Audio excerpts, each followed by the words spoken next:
Howdy folks, Brett here. I'm on holiday right now, but I wanted to share this quick video with you all.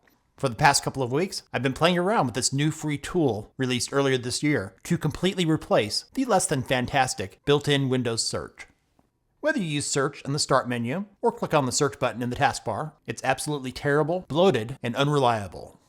Because its indexing is so bad, the results can be poorly matched, have difficulty finding exact matches, and sometimes ignores installed apps, among other issues.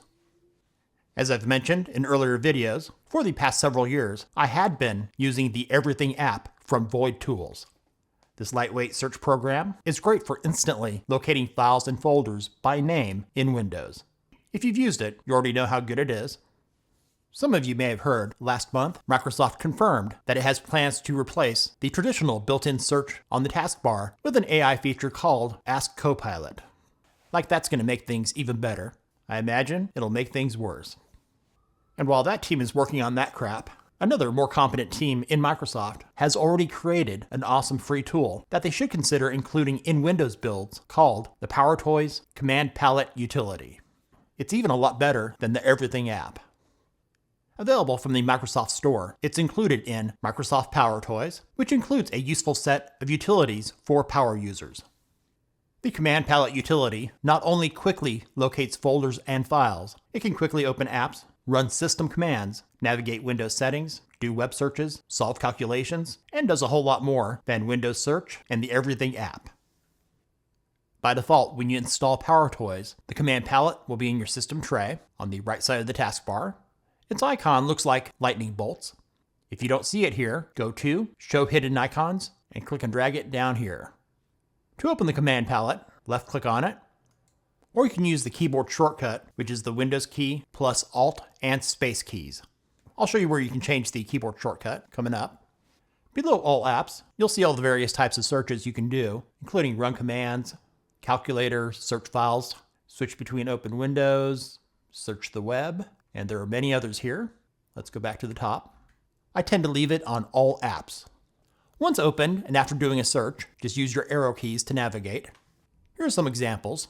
To launch any apps you have on your computer, including third-party apps, type the name of the program. I'll go with Handbrake. If you need to, arrow down to the app and hit Enter on your computer to open it. To find things more quickly for each type of search, it'll show you what keys or operators you should enter first. For example, with a file and folder search, first type the word file. Let's do that right now. File, add a space, and then type your query. Arrow down to it if needed, and hit Enter to open it. There are times not using the special operators will be quicker. For example, when doing a web search, not typing a question mark twice will be faster. When the Command Palette is open, just start typing your query without the 2 question marks in front of it.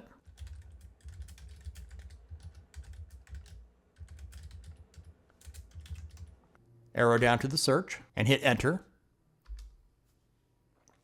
This will open in your default browser you have on your computer. And here's another one for you. Then after that, I'll let you discover everything else on your own.